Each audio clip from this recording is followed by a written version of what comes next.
Hey y'all, it is Thursday, December 5th, 2013, and you're watching Proof Weight Loss Works with me, Texas Danielle.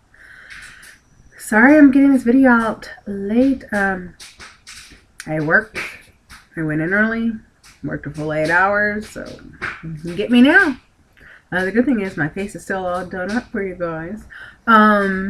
So this week's topic is, how do you focus on your journey while getting and giving support from others without comparing yourself to others? How do I focus on my journey while giving and getting support? At first, pre-op, I did start having some people who followed me regularly, and we would talk here and there, but nothing really ever came out until post-op. And now I have a handful of people that I talk to fairly regularly, and those are the people who I get most of my support from via phone. They're my phone buddies, so that's that. And I've met I met some of them in person. I plan on meeting a lot more this coming up next year. But I found that if you spread yourself out too thin, it gets very, very overwhelming. From Facebook messages to emails to comments on my YouTube videos. I do write back to everybody on YouTube whenever I see it. With the new switch up, it's taken me a while to get used to it. But I do, because I want people to know that I've seen what they had to say and I've heard what they had to say, and so I do respond to everybody. Sometimes it just takes me a long time, and then I feel like a meanie for taking so long. So I try not to spread myself out too thin. I mean, if you have a question, ask and I'll answer it within personal boundaries. But for me, like, if I need to, and I've done this a few times, is I just step away from Facebook portion of it, because that to me is very overwhelming.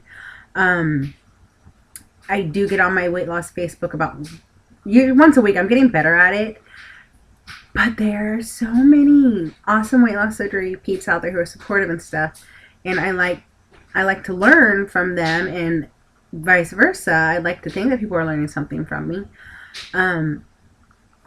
but if not, whatever. I like going back and looking at my old videos to see where it came from and how I felt and this and that. So I don't know. I mean, how do I do it? I have to take it one comment at a time, one question at a time. And sometimes, if people just, this is going to sound rude, but if people keep asking the same question over and over again, and I've answered it for a specific person several times, I'll eventually just, obviously you're not getting it, or I'm not giving you the answer you want.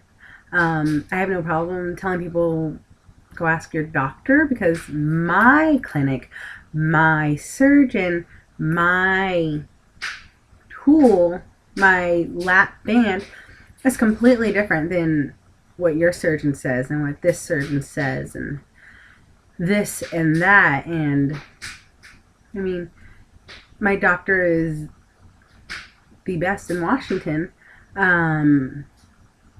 so I feel that his care is superb above everybody else's. And of course, me saying him the best is my opinion.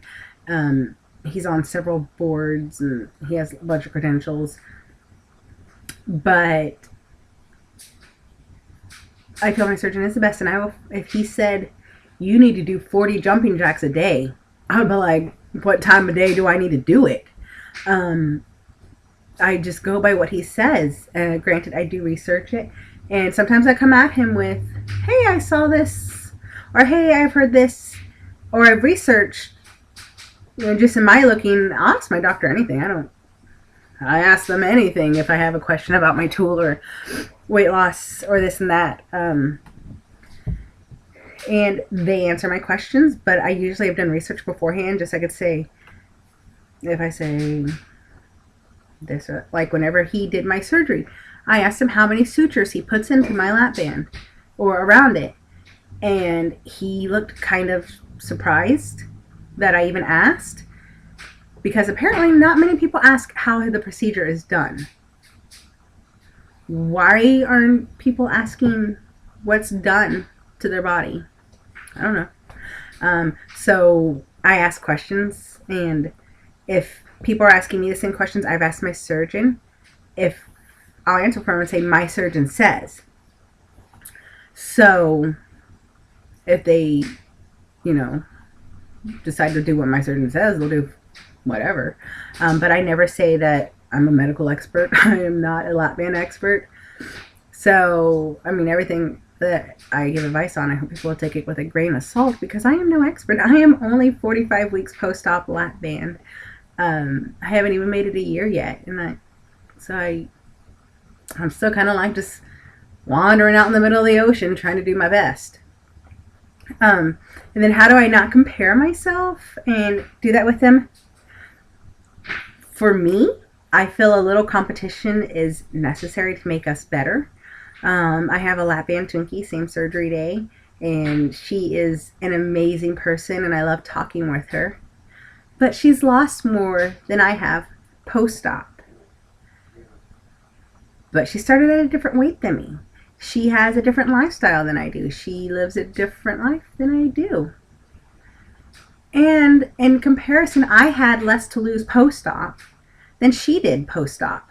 So there was more chance for her to lose more. It took me a long time to accept the fact that we had the same surgery, same day, but yet she's losing more.